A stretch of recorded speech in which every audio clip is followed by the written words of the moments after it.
የቀይ ባህር ጉዳይ ለኢትዮጵያ የህልውና ጉዳይ ነው።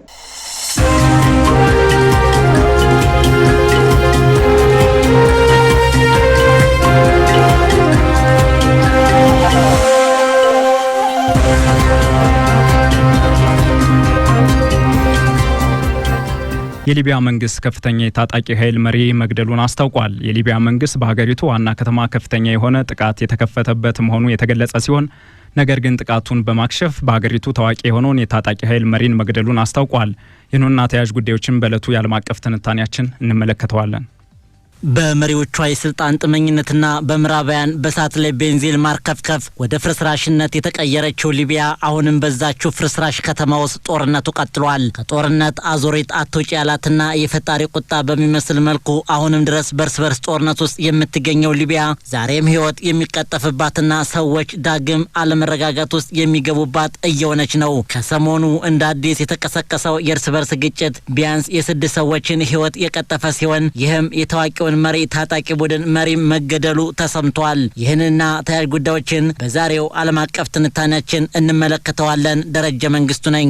ከአውሮፓውያኑ 2011 የሊቢያ እርስ በርስ ጦርነት ከቀድሞ የሀገሪቱ መሪ ሙአመር ጋዳፊ መገደል በኋላ ሊቢያ በሁለት ጠቅላይ ሚኒስትሮች የምትተዳደር በየጊዜውም ድንገተኛ ግጭቶች የሚነሱባት መረጋጋትም የጠፋባት ሀገር ሆናለች። በአውሮፓውያኑ 1969 በጋዳፊ የሚመራው አብዮታዊ ኮማንዶ ካውንስል ወይም ሪቮሉሽን ኮማንዶ ካውንስል የእንድሪስ ቀዳማዊ ንጉሳዊ አገዛዝንና ህገ መንግስቱን በማፈራረስ የሊቢያ አረብ ሪፐብሊክ እንደተመሰረተ ይታወሳል።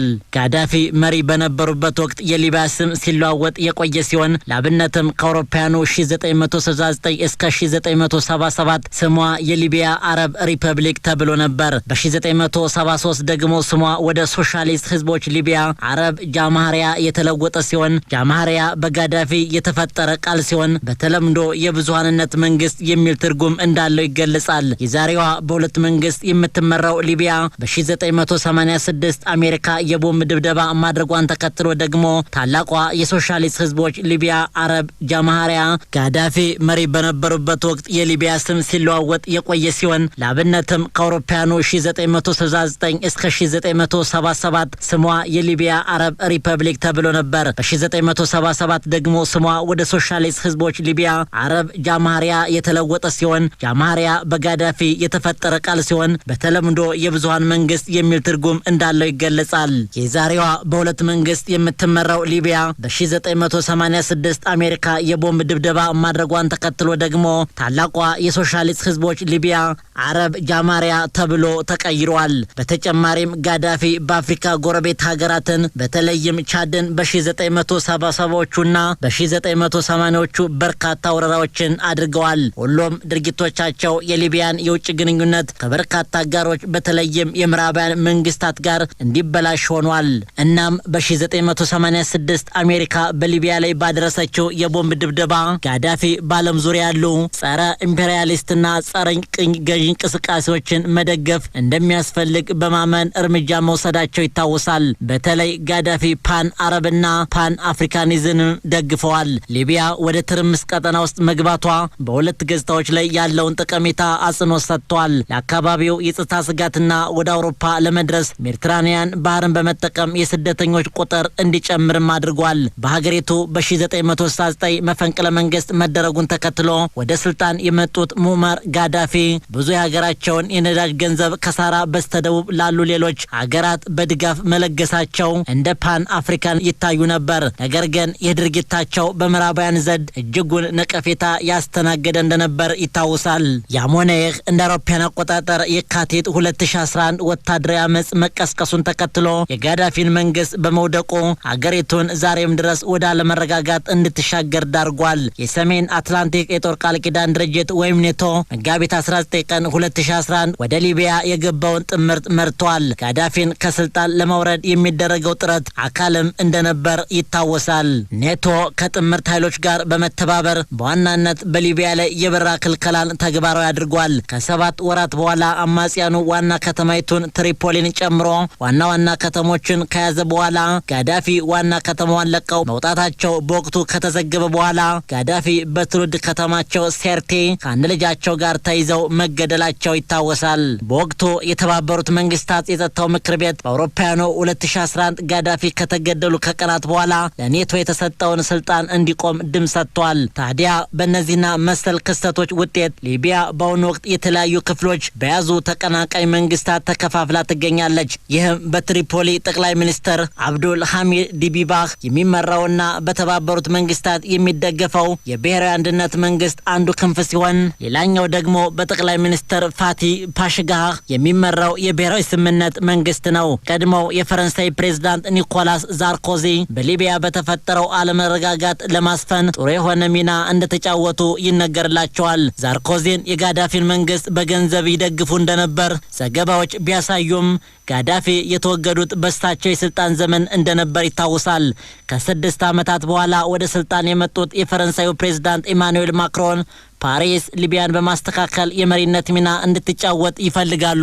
በዚህም ፈረንሳይ ሁለቱን የሊቢያ ተቀናቃኝ ኃይሎች በፓሪስ ንግግር እንዲያደርጉ የማመቻቸት ስራ በቅርቡ እንዳደረገች ዘገባዎች ያሳያሉ። ፈረንሳይ የአሸማጋይነት ተነሳሽነት ሁለት አይነት አንደምታ ያለው ሲሆን በአንድ በኩል በሊቢያ የራሷን ተቀባይነት ማሳደግ ሲሆን ሌላኛው ደግሞ በሰላም ግንባታ የፖለቲካ ሂደት ውስጥ ለመሳተፍ እንደሆነ ተንታኞች ተናግረዋል። የታጣቂ ቡድኑ ከፍተኛ አመራር የተገደለበት ትክክለኛ ሁኔታ ግራ የሚያጋባ ቢሆንም የአልኪጋሊ የወንድም ልጅ በፌስቡክ ገጹ ላይ ባሰፈረው ጽሑፍ እንደተናገረው ነገሩ ድርድር ይመስላል ብሏል። ተያዘም የመረጋጋት ንድፍ ባለስልጣን ወይም ኤስኤስኤ ታጣቂ ቡድን መሪ የሆነው አልኪጊል ብርጌድ 44 ተብሎ ከሚጠራውና በመሐመድ ሐማስ ከሚመራው ቡድን ጋር በአቡ ሳሌም የትሪፖሊ ክፍል ለድርድር በተቀመጠበት በተነሳ ግጭት እንደተገደለ የተለያዩ ምንጮች እየገለጹ ነው። ያም ሆነ ይህ የታጣቂ ቡድኑ ግድያ ጉዳይ በባላንጣ ታጣቂ ቡድኖች መካከል ከፍተኛ ግጭት በማስነሳቱ ትሪፖሊን ካናወጡ በኋላ በሀገሪቱ ምዕራባዊ ክፍል ያለው በሊቢያ በተባበሩት መንግስታት እውቅና ያለው መንግስት ሴራውን አክሽፍ ያለው ብሏል። እርምጃው የመንግስት ባለስልጣን እንደገና ለማድረስና በዋና ከተማ ውስጥ ያለውን ሰላም ለማጠናከር የሚረዳ ቀጥተኛ ጥረት ተደርጎ ይወሰዳል። የነዳጅ አምራችና ሜዲትራኒያን ባህርን ለሚያቋርጡ ስደተኞች ቁልፍ መተላለፊያ የሆነችው ሊቢያ ችግሯ በዘላቂነት አልተፈታምና ዛሬም የተዳፈነው እሳት ሰበብ በተገኘ ቁጥር እየተፋፋመ ዜጎቿን እየበላ ይገኛል። እንዲህ አይነቱ የሊቢያ ሁኔታ በታጣቂዎች መካከል የሚካሄድ ቀውስ ቱርክ፣ ሩሲያ፣ ግብጽና የተባበሩት አረብ ኤሚሬትስ ጨምሮ የውጭ ኃይሎች ተቃዋሚዎችን በመደገፍ የስልጣን ሽኩቻውን እንዲቀጥል አድርገዋል ይባላል። በአሁኑ ወቅት በሊቢያ እንደ ትምህርት ያሉ መሰረተ ልማቶች ተቋርጠዋልም ነው የተባለው። በሊቢያ የሚገኘው የተባበሩት መንግስታት ተልዕኮ ብዙ ህዝብ የሚበዛባቸው አካባቢዎች ከባድ የጦር መሳሪያዎች መጠቀማቸው ያሳሰበ ሲሆን በሲቪሎችና በሲቪል እቃዎች ላይ የሚፈጸሙ ጥቃቶች የጦር ወንጀሎች ሊሆኑ ይችላሉ። እናም ሁሉም ተፋላሚ ኃይሎች ግጭቱን በአስቸኳይ እንዲያቆሙ ጥሪ አቅርበዋል። የአካባቢው የአደጋ ጊዜ አገልግሎቶች የማስጠንቀቂያ ሁኔታ በማወጅ በጦርነት ቀጠና አቅራቢያ ያሉ ነዋሪዎች ከቤት እንዳይወጡም አሳስበዋል።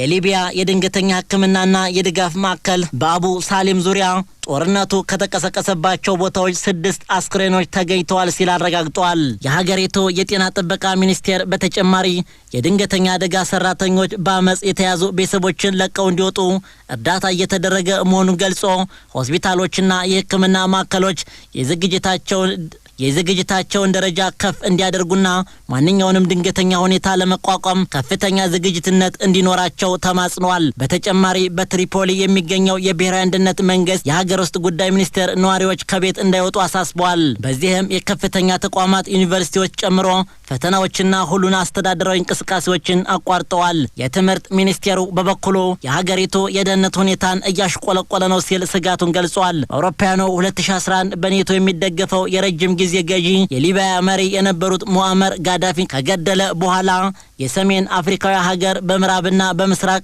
በተቀናቃኝ መንግስታት መካከል ተከፋፍላ ትገኛለች። እንደ አውሮፓውያን አቆጣጠር በ2020 የተኩስ አቁም በማድረግ እናም ሀገሪቱን አንድ ለማድረግ በርካታ ዲፕሎማሲያዊ ጥረቶች ቢደረጉም ሊቢያ አሁንም እንደተበታተነች ሲሆን ለዚህ ምክንያት የሆነ ደግሞ የታጣቂ ቡድኖች ለስልጣን ተጽዕኖ ለመፍጠርና አትራፊ የነዳጅና የጋዝ ሀብቶችን ለመቆጣጠር ጦርነት ውስጥ መግባታቸውን ተከትሎ ነው። በተቀናቃኞቹ መካከል አሁንም ቀጥተኛ የሆነ ድርድር ለማድረግ ከተፈለገ በምስራቅና ምዕራባውያን ቡድኖች መካከል አንድነት ያለው ወታደራዊ ምክር ቤት የሚቋቋምበት እድል ሲፈጠር ነው ሲሉ በትሪፖሊ የሚገኘው ሳዲቅ ኢንስቲትዩት መስራችና ዳይሬክተር አስታውቀዋል። በሊቢያ ተባብሶ የቀጠለው የፖለቲካ ለመግባባት በተባበሩት መንግስታት የሚመራ የሰላም ተነሳሽነት ቁልፍ ዓላማ ሆኖ የሚቆየውን ሀገራዊ ምርጫ ለማካሄድ የሚደረገውን ጥረት እንቅፋት ሆኖበት ይገኛል።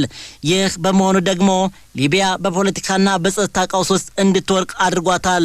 ያም ሆነ ይህ እንደ አዲስ በሀገሪቱ የተቀሰቀሰው ጦርነት አፋጣኝ እርምጃ ተወስዶ የተኩስ አቁም ስምምነት ተደርጎ የሊቢያን ዳግም መፈራረስ ለመታደግ ይሞከር ይሆን ወይስ ሁለቱ ተቀናቃኝ ቡድኖች ከሀገራቸው ሉዓላዊነት ለስልጣናቸው ሲሉ አሁንም ጦርነቱን ይገፉበት ይሆን የሚለው ጉዳይ በቀጣይ አብረን የምናይ ይሆናል። ኩርዲስታን የሰራተኞች ፓርቲ ፒኬኬ ታጣቂ ቡድን ትጥቁን ለመፍታትና የትጥቅ ትግሉን ለማቆም መወሰኑ ተዘግቧል። ቡድኑ በሰሜን ኢራቅ የሚገኘው መቀመጫውን ባለፈው ሳምንት ባካሄደው ጉባኤ መዝጊያ ላይ የወጣው መግለጫ ነው የተባለው። ዘገባውን ጠቅሶ እንደወጣው በተለይም ፒኬኬ ታሪካዊ ተልእኮውን አጠናቋል ነው የተባለው። ቡድኑ ይህን ጉባኤ ያካሄደው እስር ላይ የሚገኙ የቡድኑ መሪና መስራች አብዱላሂ ኦጃላን የካቲት ወር ላይ ቡድኑ እንዲፈርስ ለቀረበው ጥሪ ምላሽ ይሆን ዘንድ ነው ተብሏል። መግለጫው በተለይም የኦጃላንን ቅጽል ስም በመጠቀም ፒኬኬ 12ኛ ጉባኤ የፒኬኬን የድርጅት መዋቅር ለመበተን ወስኗል። ተግባራዊ ሂደቱም በሊደር አፖ የሚመራና የሚከናወን ሲሆን የትጥቅ ትግሉም ዘዴውም ያበቃል ነው የተባለው። ይህንን ርዕሰ ጉዳይ በዛሬው የዓለም አቀፉ ትንታኔ ዘገባችን ተመልክተናል። ዘላለም ዳዊት።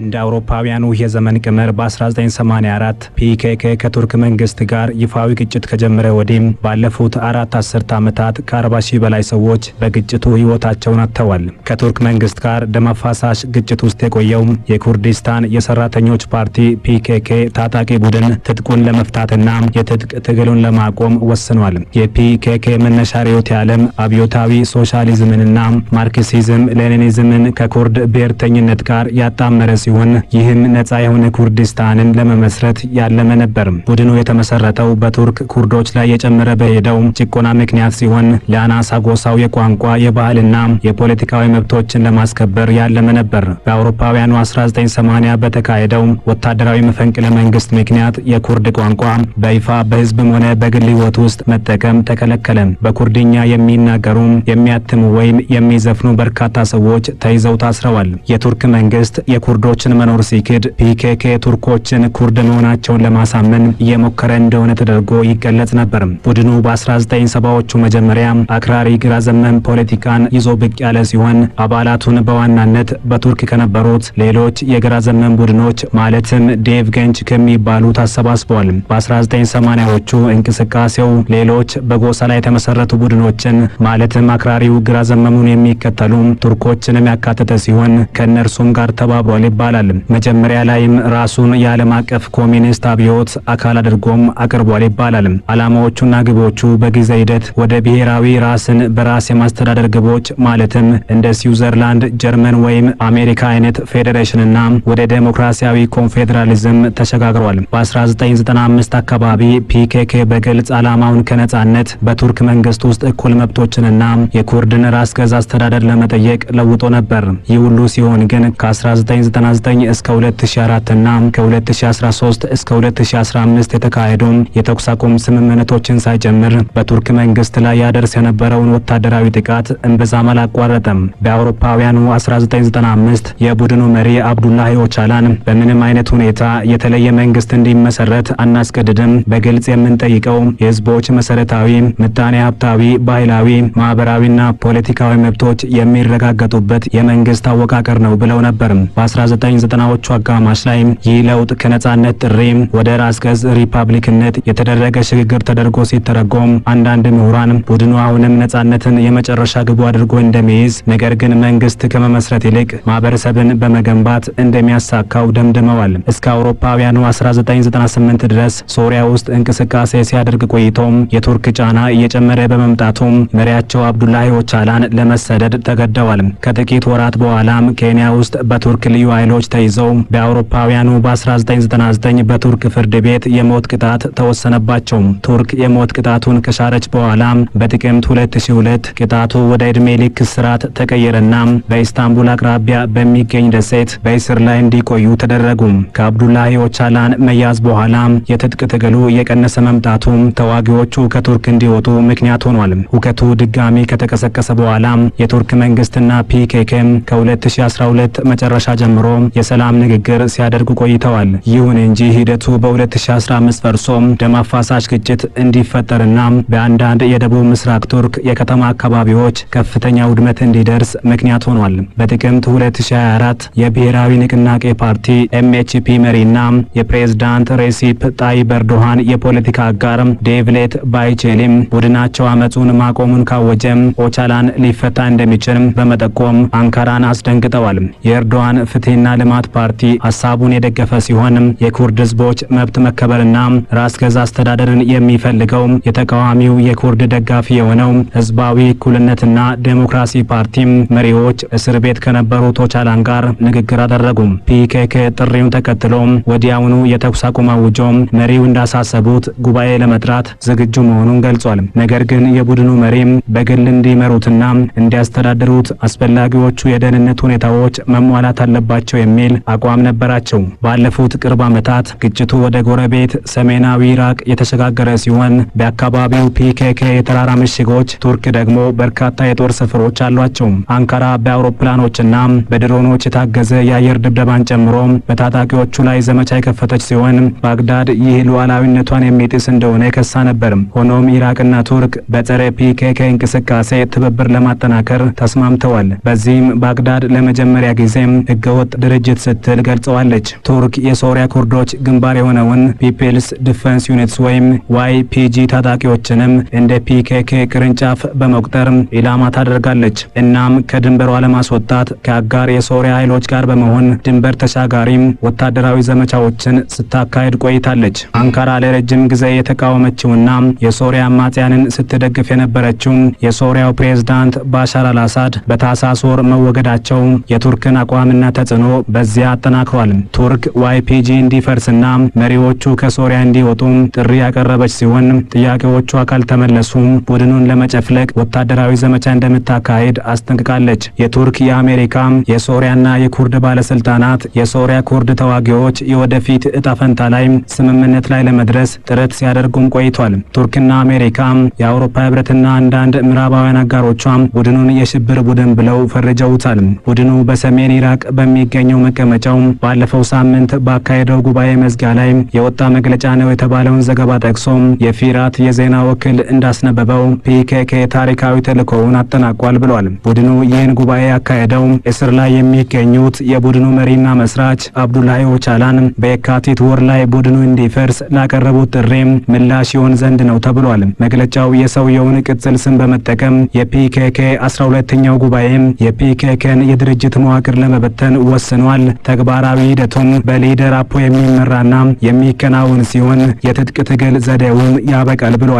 መግለጫው አክሎም የፒኬኬ ትግል የህዝባችን የመካድና የማጥፋት ፖሊሲ ሰብሮ የኩርድን ጉዳይ በዴሞክራሲያዊ ፖለቲካ ለመፍታት በሚቻልበት ደረጃ ላይ አድርሶታል ብሏል። የፒኬኬ ውሳኔ የፕሬዝዳንት ሬሲፕ ጣይብ ኤርዶሃን ለ10 ዓመታት በአማጽያኑ እንቅስቃሴ ምክንያት የክልሉን ምጣኔ ሀብት በእጅጉ ላሽመደመደው የኩርዶች አብላጫ ባለው ደቡብ ምስራቅ የልማት እንቅስቃሴዎችን ለማሳደግ እድል ይሰጣቸዋል። ለረጅም ጊዜ በዘለቀው ግጭት ምክንያት የዚህ ክልል ልማት በእጅጉ ተስተጓጉሏል። የሰላም ሁኔታ መፈጠር ኢንቨስትመንትን ለመሳብ፣ የስራ እድሎችን ለመፍጠርና የኑሮ ደረጃን ለማሻሻል አስተዋጽኦ ያደርጋል ተብሎም ይጠበቃል። በተጨማሪም ይህ እርምጃ የፕሬዝዳንት ኤርዶሃንን የፖለቲካ አቋም በማጠናከር በአገር ውስጥና በዓለም አቀፍ ደረጃ ያላቸውን ተቀባይነት ሊጨምር እንደሚችልም ተጠቁሟል። የፒኬኬ መፍረስ በአጎራባች ኢራቅ ኢራቅና ሶሪያ ያለውን ሁኔታም የሚነካ ነው። ፒኬኬ በኢራቅ ጠንካራ ተጽዕኖ ያለው ሲሆን የቡድኑ መፍረስ በዚያ ክልል ያለውን የጸጥታ ሁኔታ